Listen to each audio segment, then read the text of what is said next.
Ladies and gentlemen, welcome once again to the Packernet Podcast. I am your host and resident fanalist, as always, Ryan Schlip. Check us out online, packernet.com. Find me on Twitter, pack_data. Well, today is Savion Williams Day. Didn't get 1,000% confirmation on Savion, but, you go back and watch the games, they all say it, so it seems to be the consensus. He can feel free to correct us. Actually, it's pronounced salava-laba-ding-dong or something, whatever. Who knows? You never know. Not a ton of news. Packers signed Bo Melton, Emmanuel Wilson, and Daniel Whelan. Whelan to the exclusive rights free agent tenders. Emmanuel Wilson is a phenomenal running back, so hopefully that is legit. Daniel Whelan, obviously, at least for now, we do have a 600-pound punter or whatever that's going to come in and compete. I'm real excited to see what that guy can do. Not literally 600, but he's a freaking monster. Guy that made like 75-yard field goals in high school. Bo Melton's the one that's going to have a tough time here. With the amount of wide receivers that we have, it's going to be tough. But best of luck to Bo. And then the NFL did officially, very quickly, by the way, this is just a couple days later, fine the Falcons $250,000 and defensive coordinator Jeff Ulbrich $100,000 for failing to prevent the disclosure of confidential information distributed to the club in advance of the NFL draft. So the Shedeur crowd got their pound of flesh. I'm sure they're not happy with that. It's clearly not enough bloodshed for that.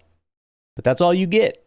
I'm not going to play the whole thing, but one thing that's really interesting about that story, because look, there is an element of, you let your kid get it and your kid did do something stupid, whatever, okay, fine. The other thing there's a bunch of untold stories about this.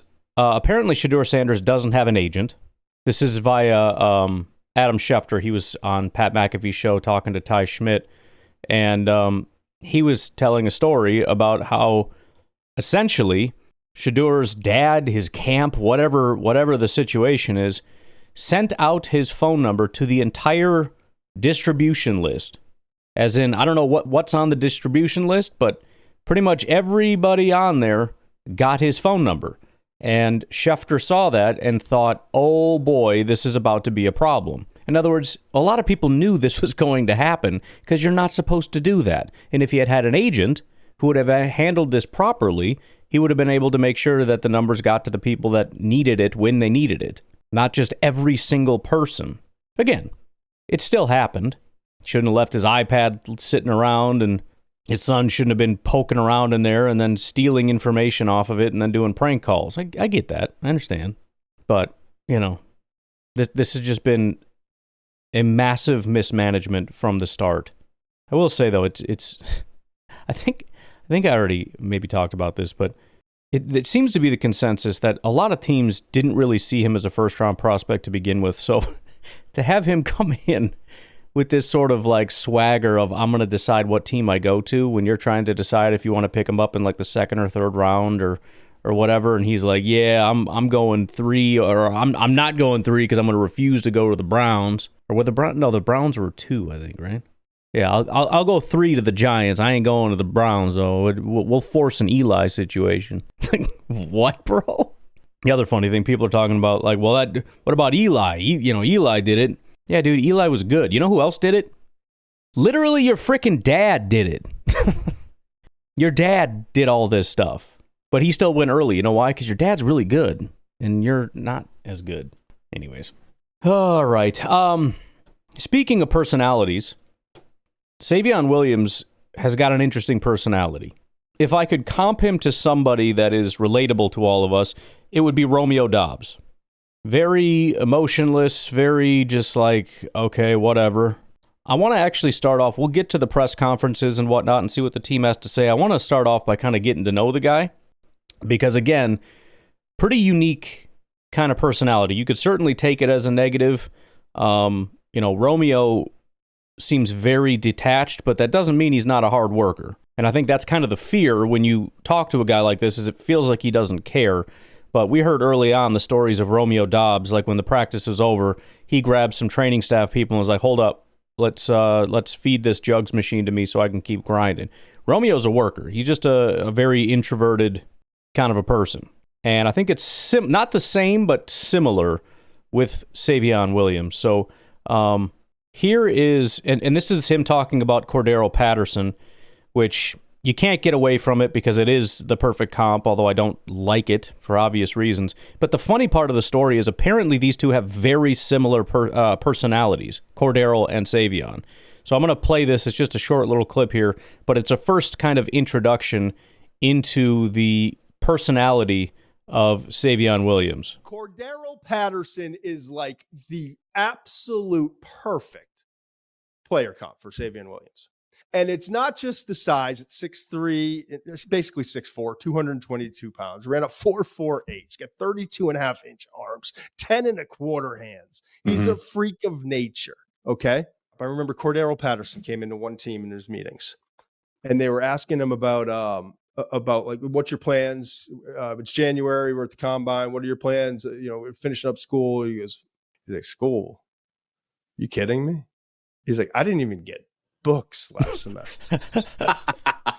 My school's the NFL. Well, I talked to another team about Savion. They were like trying to go through some plays and stuff like that. So what's the name of the play? Where that play we've been referencing and trying to checking his recall and doing certain things. He's like, yeah, I don't know that play. He goes, that play is snap the ball to me and I score a touchdown. Same stuff. It's the same interviews, same body type, same versatility. Again, you could certainly take that as a negative, but that is the first snapshot into Savion Williams and his personality. When everybody's nervous, what is this play? Oh, that's right. What is Savion Williams? He's sitting back and he's going, that play? I don't know that play. Excuse me? No, I don't know that play. That's just they snap it to me and I go score a touchdown. I don't know what you call that. And part of that is probably TCU. Again, the whole thing with him is he's very unpolished. The routes are not pretty. Nothing's pretty. It's all backyard football type stuff. And you hope that he's going to need to clean that up, and it's going to be a much more professional program when you get into the National Football League, obviously. So there's going to be a lot of cleaning stuff up. But right now, that's him. So right out of the gate, first question, if you can't quite hear it, try to listen closely because there's a lot of background noise and it's not the cleanest. First question, who's the toughest cornerback that you saw? I don't know, combine or whatever. Doesn't matter. Who's the toughest cornerback you saw? Who's the toughest guy you saw in a game this past year, DB-wise? Nobody. Dead serious. Like he doesn't crack a smile. Just dead serious stone face. Nobody. He's not joking around. Nobody was tough. Screw all of them. Next question: do you have high expectations for yourself at the combine? This is at the combine, by the way. Do you have high expectations for testing here? Yes, sir. Any specific goals is the next question. Just go out there and do my best. That's it. What are the different positions teams have talked to you about playing so far this week? They talked about moving me around the running back and Wildcat, different things like that. That was it. Have you met with the Seattle Seahawks? No, sir. Are you running tomorrow? Are you doing all the drills? We'll see tomorrow after my 40. Yes. Didn't hear the question.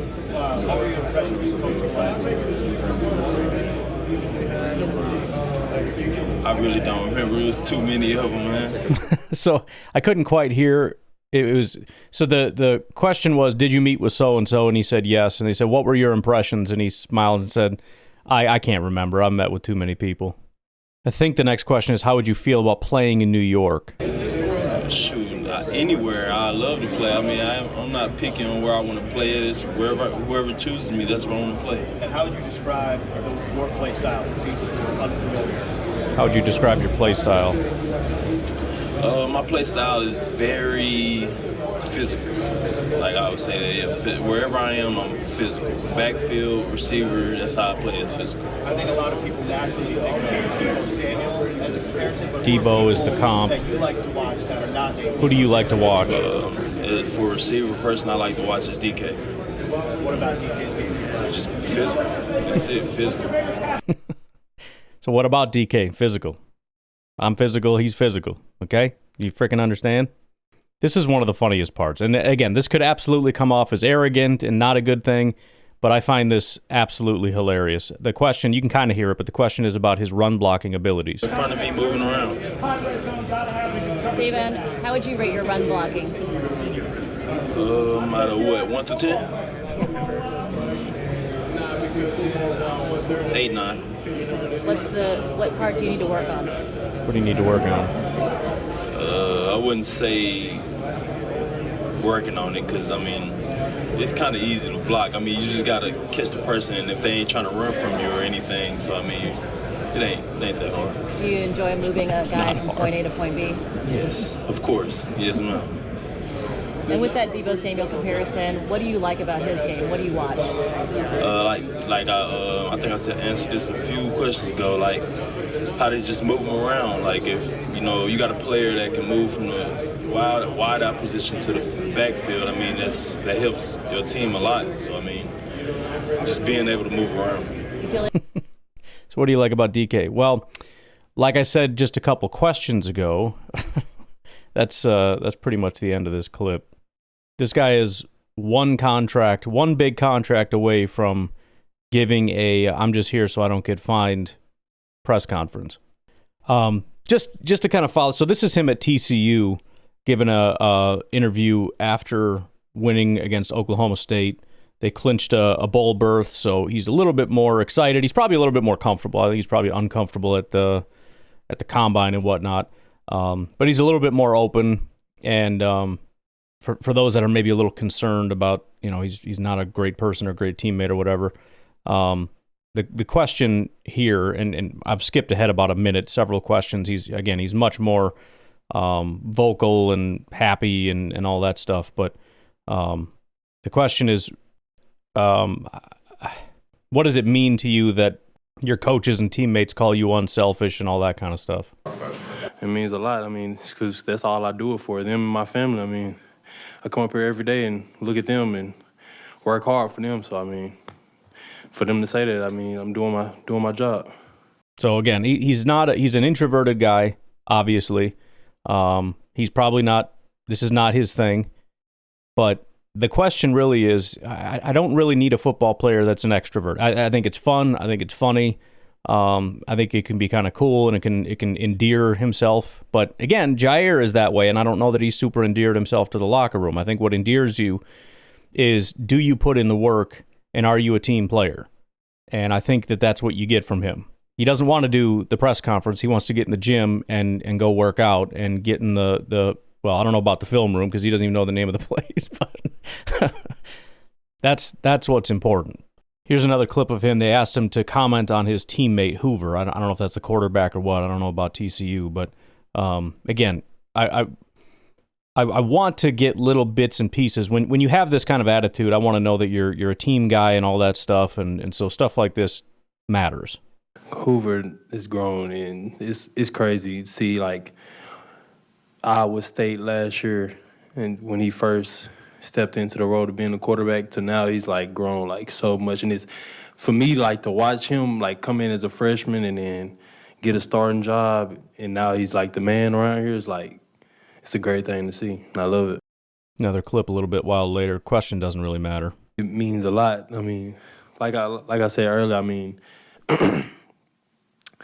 like anything for the team, if it works, I'm there and I'm ready to go. One last thing. This isn't really super related, but I found this as I was trying to find some press conference stuff, and I think it encapsulates everything. Again, I hate the quarterback, but you can't get away from it because it's where we are right now. But I think that this is a pretty perfect encapsulation of Savion Williams.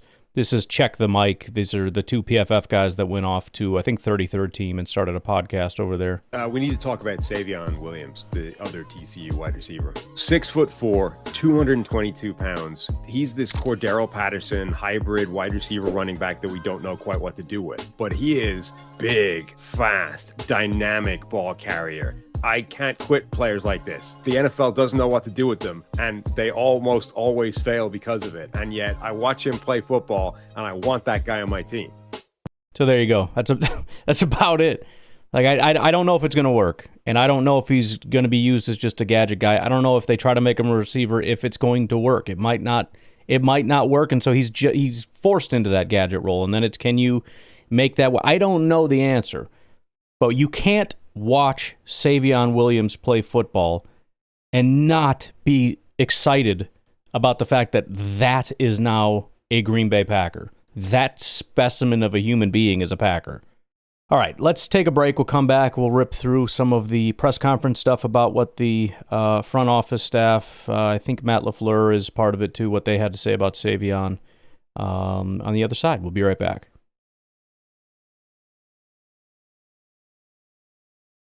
Third round, another receiver, Savion Williams, but he's a different receiver than Golden. He certainly is, and I think he's just scratching the surface of his abilities as a wide receiver, but he is a guy that is 6'4", over 220 pounds.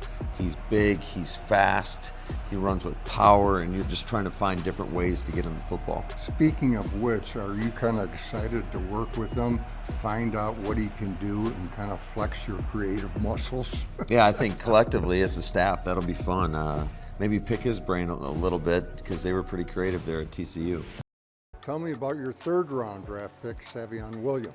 Yeah, I wasn't expecting to go back into the wide receiver market there, but it was one of those ones that he was the best guy on our board, and obviously he's such an exceptional playmaker in so many different ways. They used him not only as a receiver and as a runner, as a returner, but just he's got excellent elusiveness, breaks tackles.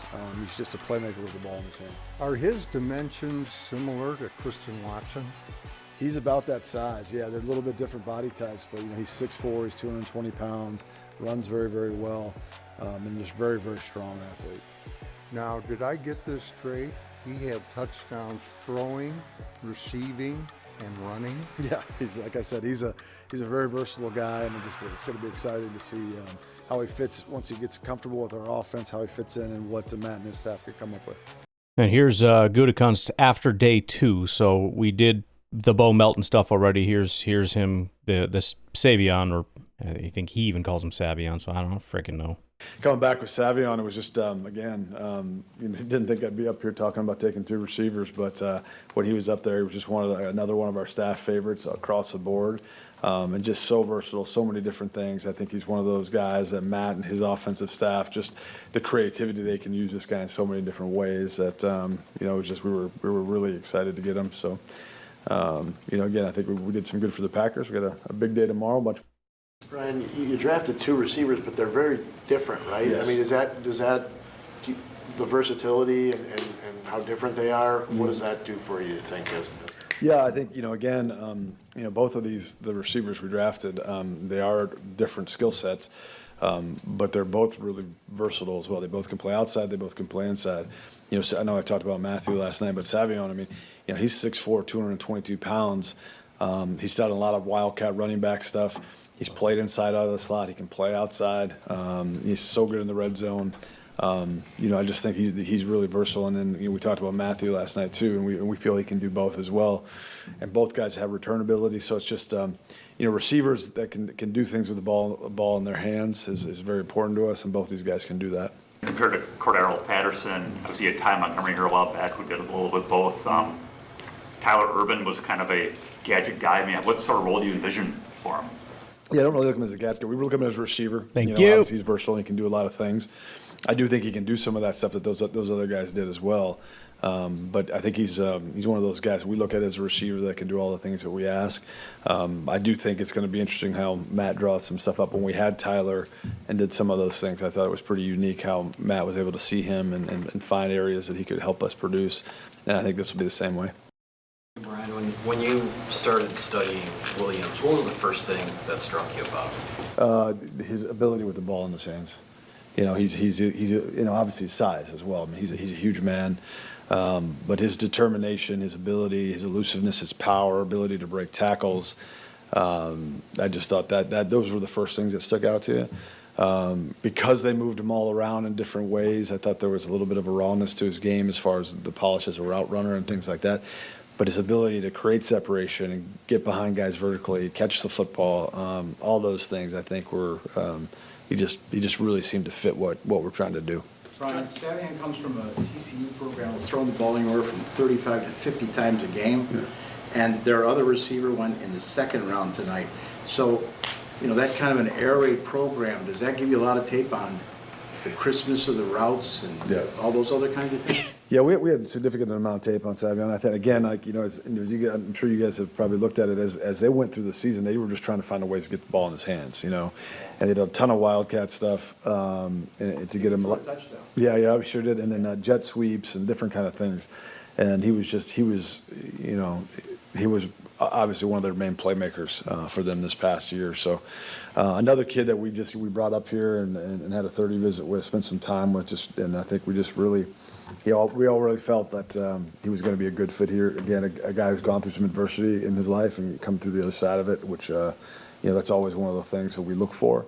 And so we're excited to add him to the group. Is there anyone comparable to Savion Williams in the NFL? I mean, maybe Deebo Samuel, but he's not 6'4", right? Yeah, I know that. Some people will comp him a little bit, to different guys. I think it's a little unfair to players coming in the league, just because he's a unique guy. I think he is a unique body type, but he is one of those guys that I think just fits Matt's offense to a T, because you guys know how we use our receivers in the blocking game, which is not when scouts set out looking at receivers, it's not we don't watch blocking first. I can promise you that. But he can do a lot of that stuff that he's going to ask that Matt asks of our guys to do, and then again just the ability with the ball in his hands after the catch. I think is really unique, and I'll be interested to see how that evolves and how he evolves in his career and how Matt uses him, because I do think there's a lot of options there. Is there a reason why he dropped so many passes?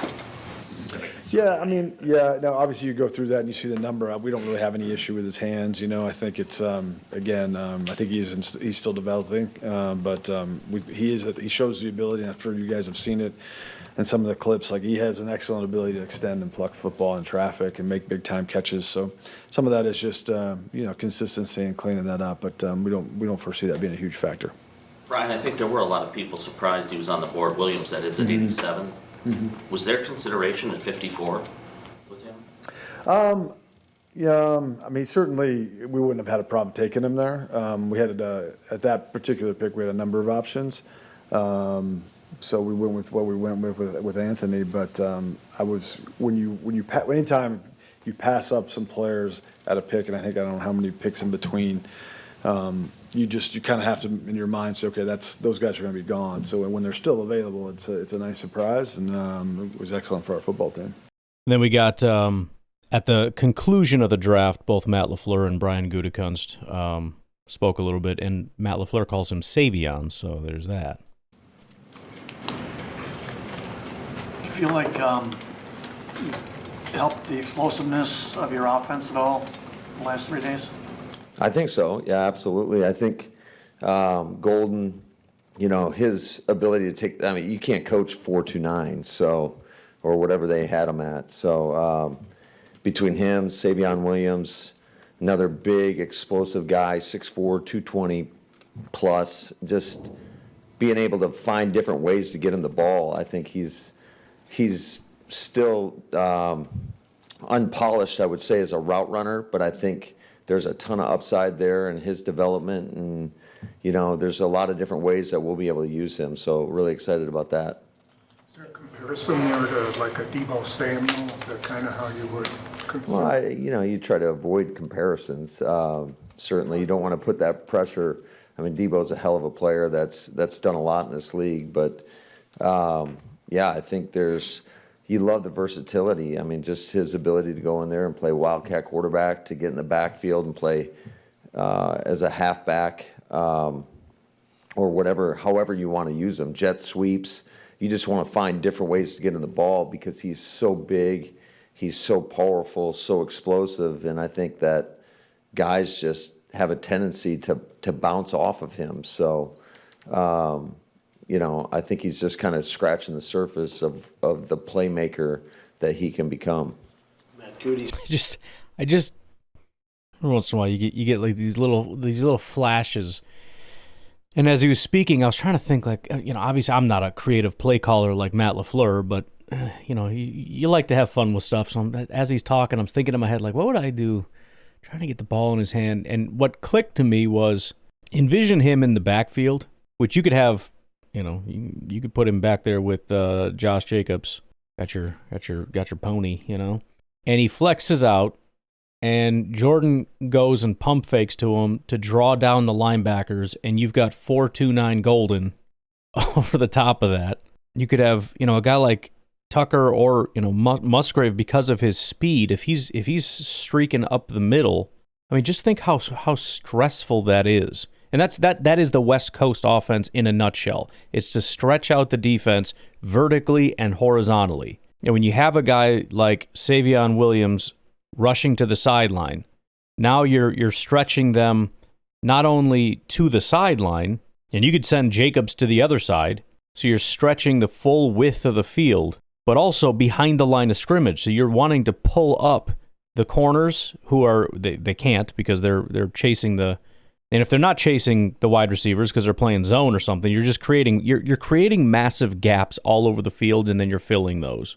That's Matt LaFleur's prime objective. If I could boil down how this works, stretch the field to create space and then fill that space with one of our players. And then, of course, if they're not biting on that, you give it to them. And a guy like that, you better bring some bodies.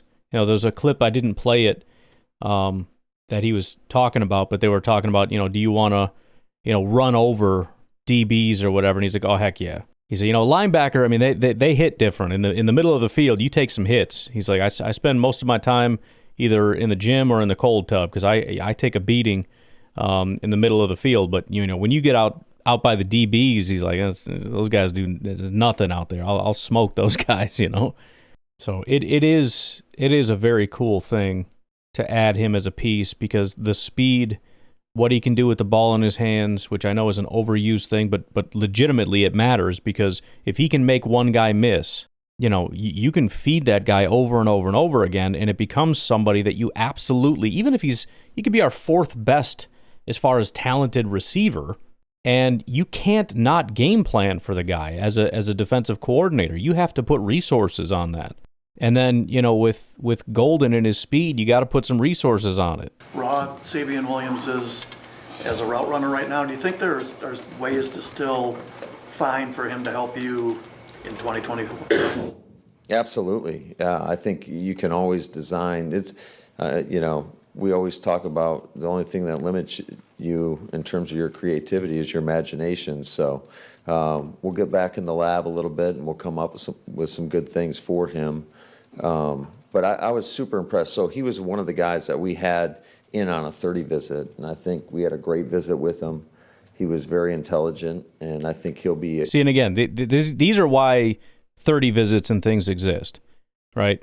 You hear the little anecdotes about, I don't know that play and kind of his attitude or whatever, but you get him in, and you see the intelligence and the humility and the all that stuff. That's important.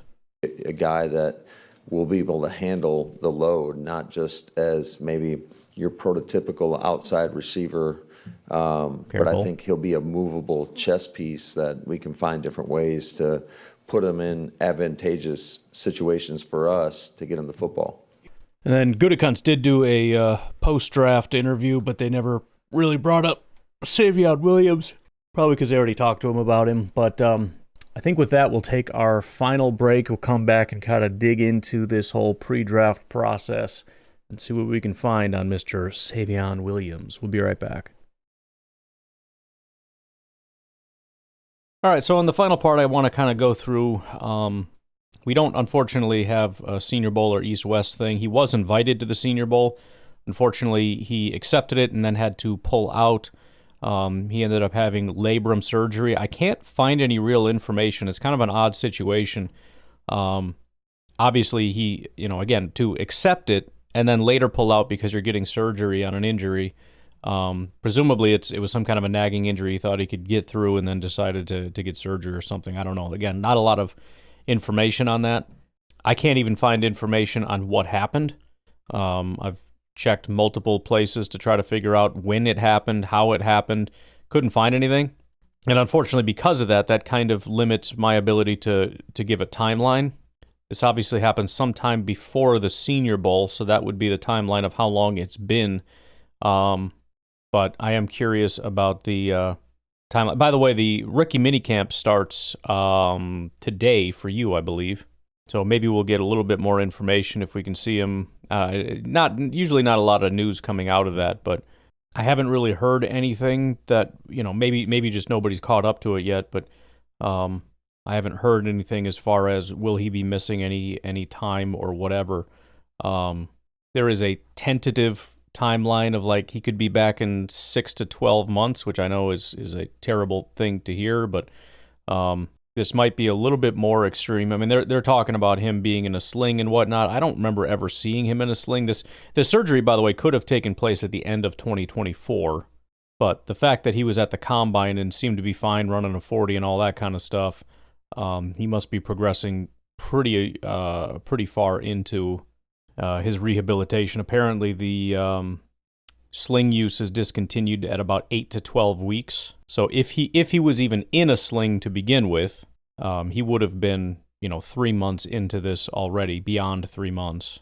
And typically you can do non-contact stuff at 3 to 6 months, 6 to 9 before it's full contact type stuff. So shouldn't be terrible, but it could be one of those things where by the time training camp rolls around, we're all excited, and it's like, yeah, he's not able to do stuff. It's like, oh, here we freaking go again. So just potentially be prepared for that. He seems fine, I haven't heard anything about it, but this is just what I'm able to gather about labrum surgery recovery time. And again, it could be a minor tear with arthroscopic surgery, which would be on the shorter end of the timeline. A more severe tear with an open surgery to repair would obviously take way longer. But again, the fact that it seemed like it was sort of a, this isn't quite recovering the way we like, let's go in and get it scoped and everything, makes me think that it's probably on the minor end of the spectrum. Unfortunately, there isn't a ton from the combine either. We know he ran the 4.48 there. We do have the IQ thing. That's what I was telling you about before, that he actually hit 23 miles per hour, which is faster than a lot of the guys that run at that speed. It is, let's see, 1, 2, 3, 4, 5, 6, 7, 8, 9, 10, 11, 12. He's 13th fastest as far as the overall speed. Matthew Golden was the third fastest at 23.57 miles per hour. Dante Thornton hit 23.67, and then Isaiah Bond 24.17. Dude is blazing fast. And also, part of the reason probably why Matthew Golden doesn't look so fast. Again, I've compared him to other people like tight ends and whatnot, so it's not exclusively this. But when you got a guy like Isaiah Bond running around, it could make you look a little slow. But he didn't run anything else. He didn't do the drills. In fact, he was asked at the combine to do running back drills as well. Doesn't look like he did any of that stuff. He did participate in the TCU didn't have a pro day, but they went to the Big 12 pro day. He was there. He did all the measurements. But if he did anything beyond that, I'm not aware of it. There was nothing detailed about him running anything or doing anything. So what I want to do in the interest of, again, kind of understanding the vision and whatnot is just to kind of hear what some people had to say about him. Some of these hilariously are just for the sake of getting ahead of things. Oh, I don't know, maybe Detroit Lions fans talking on their podcast about how Savion Williams would be great for their team and how good he is and all that. Just random things that you might come across. Before we get into some of that, I came across this, which I thought was pretty incredible. Here is Savion Williams talking a little bit about his family situation. My daughter's name is Legacy. She was like 2 months premature. My wife's name is Jordan. I think she was like 32 weeks with her and felt like something was off with the baby. The hospital ended up admitting her. We found out our daughter had a heart defect. We started crying and, we prayed. We're just gonna have to face it and be strong. My first day of fall camp, my daughter ended up getting surgery when she was 3 months old. When they came out and told her she went through it just fine, it was just a relief. Seeing her go through all that, being so small, makes me want to just go even harder. Like, words can't even explain. Legacy, Jordan. I love y'all, and everything I do is for y'all. All right, here is the McShay Show. The TCU kid, Savion Williams. You like Deebo Samuel? If you like Deebo Samuel, you're going to love this kid, man. He is that guy. He's a little bit bigger, same kind of power, can run the ball, can make a play as a receiver, make contested catches. The production could be a little bit better, but this kid's going to run in the same range as Deebo, be a little bit bigger than Deebo, and play that same kind of role. When you talk to scouts in the league, you talk about wide ranging from he's like, shh, don't keep him out of your mouth. Keep him out of your mouth, McShay. Like, there's so much to work with there. Versatile weapon. We could really use. He would fit great in what we're doing. We have a great, offensive mind. 2, yeah, you can have him. Fool's gold. Really? But I'll say, like, whether you love him or not, I promise you, one of the names when we go through like the 5, 10 biggest risers and the biggest stories from the combine, Savion Williams is going to be one of them. Here is from Dynasty Nerds. Savion Williams, wide receiver, TCU. Really big dude. 6'5", 225. Really good, freaky athlete. But he's more than just a wide receiver. He had multiple games with 8 or more carries. Only 60 receptions for 611 yards and 6 touchdowns through the air. But on the ground, another 51 touches, 322 rushing yards, and 6 rushing touchdowns. This guy can be used a lot of different ways. The big question is, can he be more than just a gadget player at the next level? We need to see him be able to run more of a diverse route tree. But if he can do that, the raw ability is there. To our number 7 consensus-ranked wide receiver by the name of Savion Williams out of TCU. Keenan and I had him 7, Carson had him 12. But I just want to start by saying this guy's an absolute unit. 600-pound squat, 355-pound bench, 350-pound power clean. Absolute animal. Savion Williams is obviously a my guy for me. I have never, ever seen, that's right, never, ever seen an athletic freak like Savion Williams. This guy is built like a brick house. 6'4", 221 pounds. He runs a 4.48 40-yard dash, a 1.52 10-yard split. And this guy moves like he is 6 foot, 190 pounds. Yeah. Laterally, this is something that I've never, ever seen from a wide receiver who's 6'4", 222. DK Metcalf, almost exactly like this size. DK Metcalf can't move laterally worth a shit.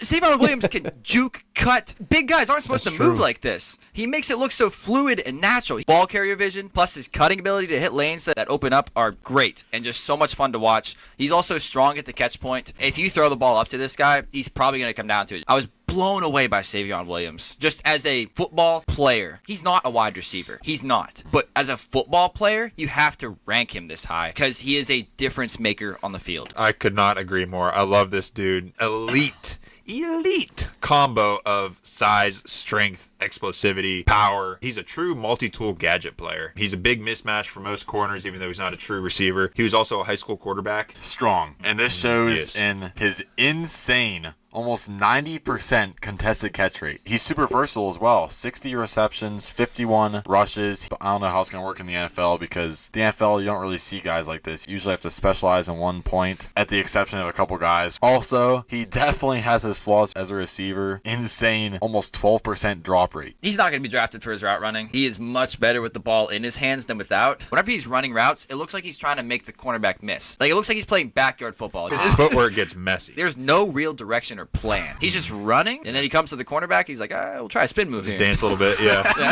Just like playing Madden. Yeah, playing Madden and hit all the buttons, yeah. I'd love to see him go to the 49ers, and Kyle Shanahan with Savion Williams would be amazing. He might make Savion Williams a Hall of Famer. To me, he's like Cordero Patterson. Bottom line on this player, this guy's not a wide receiver, and I'm okay with that, and you should be too. That's the key and stamp of approval. Sounds like an infomercial. This guy is different. Size, speed, agility, strength is a combo that you will rarely ever see, so I am taking the chance on this guy every single time for every single team because there's nobody in the NFL that is like this. Summary comp, physical specimen that's best used as a gadget player, and Cody already mentioned it, Cordero Patterson, but way more athletic. You're forgetting prime Cordero Patterson, but go on. And then my NFL comp is strictly as a receiver is DK Metcalf. Domination factor and also some drops.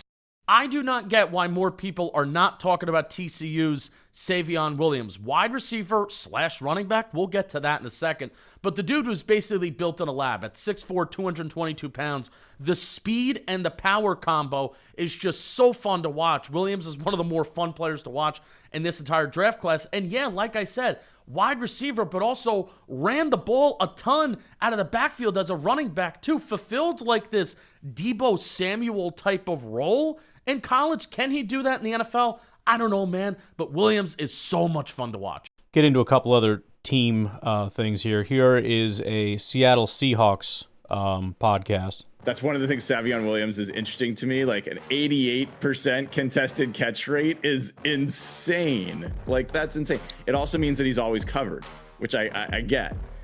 But the fact that he's able to make those plays anyway is interesting. First of all, it doesn't mean that. You could have very few, like if there were 2 contested catches and I caught both of them, I would have 100% contested catch rate. But I was only in contested catch situations 2 times. It's a percentage. There's nothing cumulative about that stat.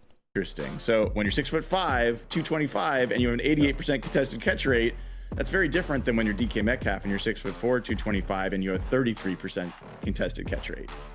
And for Williams, he makes some good adjustments to the ball. Like some core throws, he can adjust and turn quickly and snag the ball. So I'll give him credit where it's due. That's been an impressive thing to watch.